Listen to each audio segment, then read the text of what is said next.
Hi friends, welcome back to my channel Kaushal stock market का फंडा में।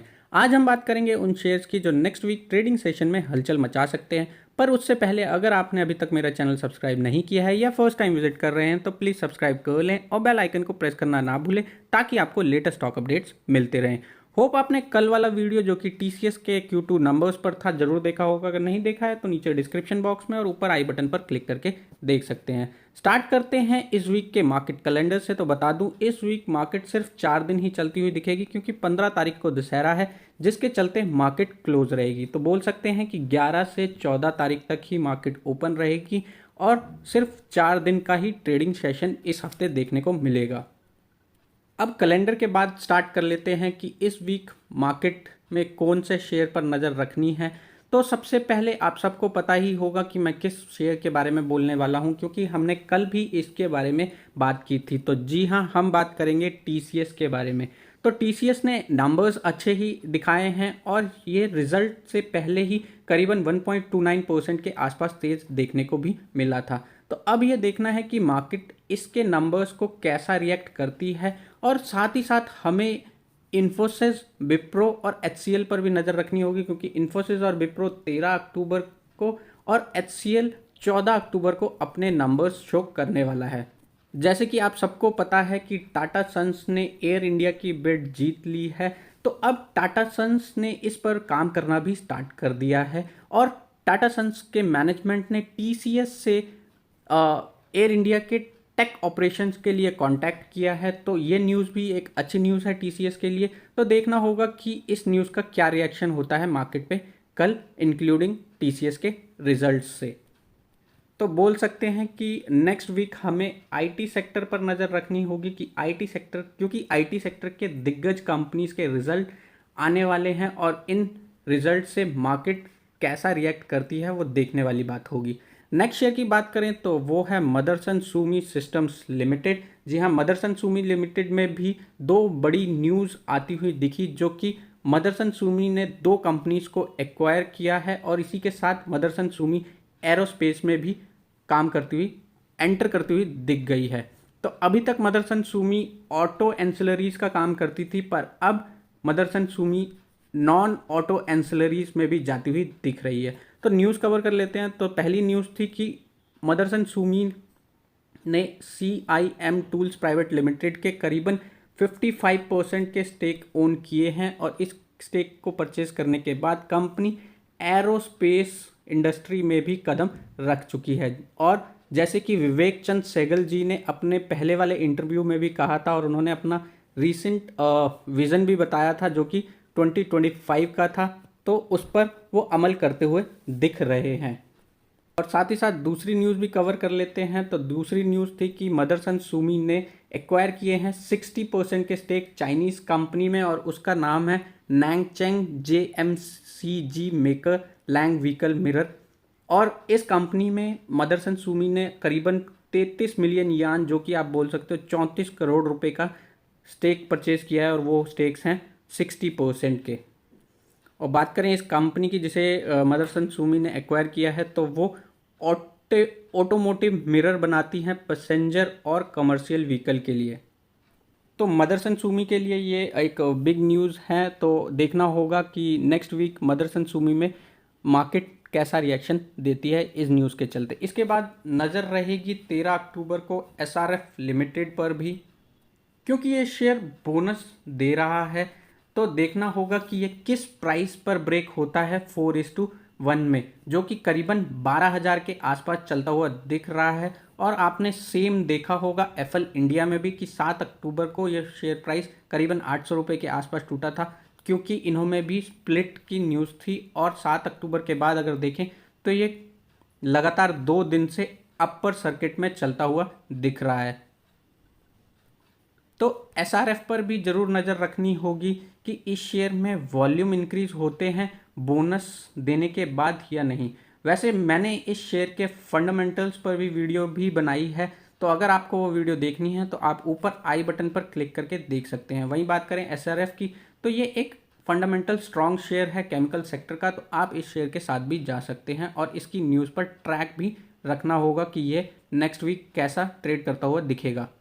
एक और न्यूज़ कवर कर लेते हैं जल्दी जल्दी। तो वो थी कि सरकार ने MBED फेस 1 चालू कर दिया है और करेगा वो भी अप्रैल 2022 से। तो बता दूं कि मार्केट बेस्ड इकोनॉमी डिस्पैच से कॉस्ट पावर थोड़ी कम हो जाएगी। इन सिंपल वर्ड्स, जैसे कि एक स्टेट में पावर कंजप्शन ज़्यादा होती है और तब प्राइवेट सप्लायर्स जो पावर कंपनीज होती हैं वो दूसरे स्टेट से जाकर परचेज कर सकती हैं। वहीं PSU गवर्नमेंट जो कंपनीज हैं वो दूसरे स्टेट से पावर परचेज नहीं कर सकती थी। तो अब गवर्नमेंट ने बोला है कि गवर्नमेंट कंपनी जो कि PSU कंपनीज हैं वो भी जाकर दूसरे स्टेट से पावर परचेज कर सकती हैं। क्योंकि पहले क्या होता था कि PSU अपनी पावर जनरेट करती थी, जिसके चलते या तो पावर कट्स देखने को मिलते थे या पावर प्राइसेस इंक्रीज होते हुए दिखते थे। तो अब सरकार ने बोल दिया है कि PSU कंपनीज भी दूसरे स्टेट से पावर परचेज कर सकती हैं। तो जिसके चलते अगर आप देखो तो कॉस्ट ऑफ पावर डिस्ट्रीब्यूशन में अच्छी खासी गिरावट देखने को भी मिल सकती है और ये फेस 1 स्टार्ट होगा 1 अप्रैल 2022 से। तो इस न्यूज़ से कुछ पावर शेयर्स में हलचल देखने को भी मिल सकती है और फॉर एग्जांपल NTPC है और भी बहुत सी पावर कंपनीज हैं। पर साथ ही साथ आपको IEX जो इंडियन एनर्जी एक्सचेंज है उसमें भी हलचल देखने को मिल सकती है। वहीं बात करें, यह न्यूज़ फ्राइडे को 1 बजे के आसपास देखने को मिली थी और उसके बाद IEX में अच्छी खासी तेज़ी देखने को मिली जो कि करीबन 10% के आसपास थी। अब देखना ये है कि न्यूज़ के चलते IEX में कितने दिन और तेज़ी बनी रह सकती है। नेक्स्ट देख लेते हैं FIs और DIs की एक्टिविटी जो लास्ट वीक देखने को मिली। तो इसमें इस वीक भी FIs प्रॉफिट बुकिंग करते हुए देखने को मिले।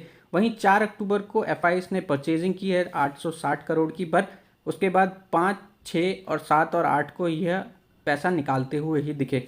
और नेट परचेज और सेल इस मंथ की अगर देखें तो FIs 3,544 करोड़ 554 करोड़ के आसपास का माल निकाल चुके हैं मार्केट से। वहीं बात करें DIs की तो यहाँ मिक्स रिएक्शन देखने को मिला और इन्होंने नेट परचेजिंग की है 2,844 करोड़ के आसपास की।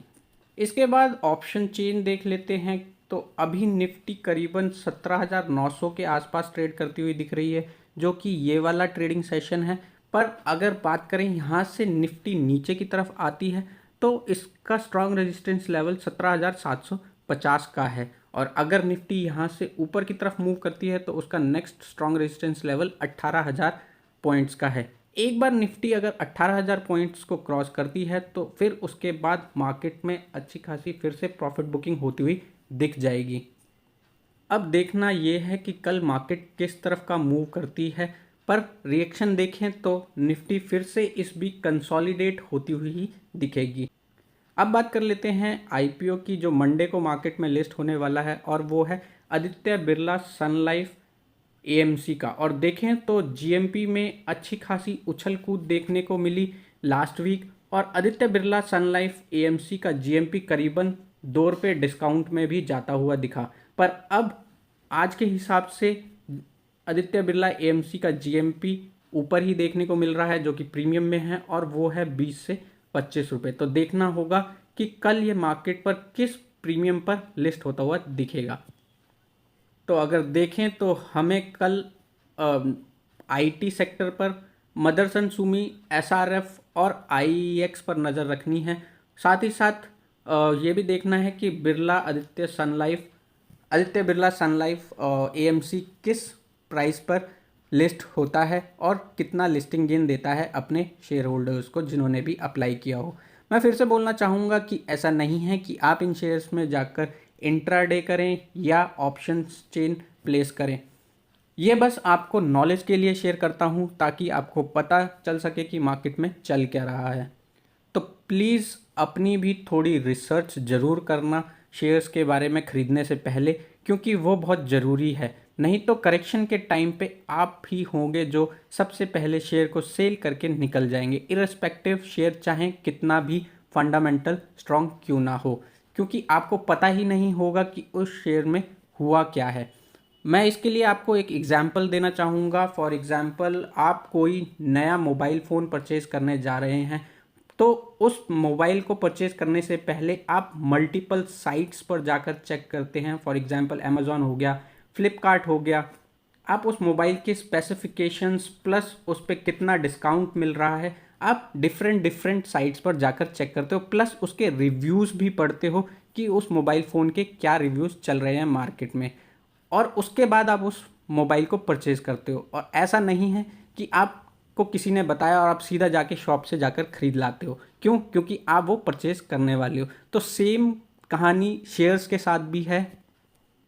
तो जब भी आप शेयर्स में परचेज़ करने जा रहे हैं, तो पहले उसके बारे में पढ़ें और उस कंपनी के बारे में जानें, ताकि आप उस कंपनी के बारे में जान सकें। ऐसा नहीं है कि कोई भी शेयर जाकर खरीद लें और किसी ने बोला आपने डायरेक्ट उसमें ख़रीदारी कर ली, तो उसमें आपका ही नुकसान है। तो प्लीज़ उस कंपनी के बारे में ज़रूर जान लें। तो आशा करता हूँ ये मंडे स्पेशल वाला वीडियो आपको पसंद आया होगा। तो please share, subscribe and like this video. Thank you very much and फिर मिलेंगे। Till then stay safe, stay healthy. जय हिंद।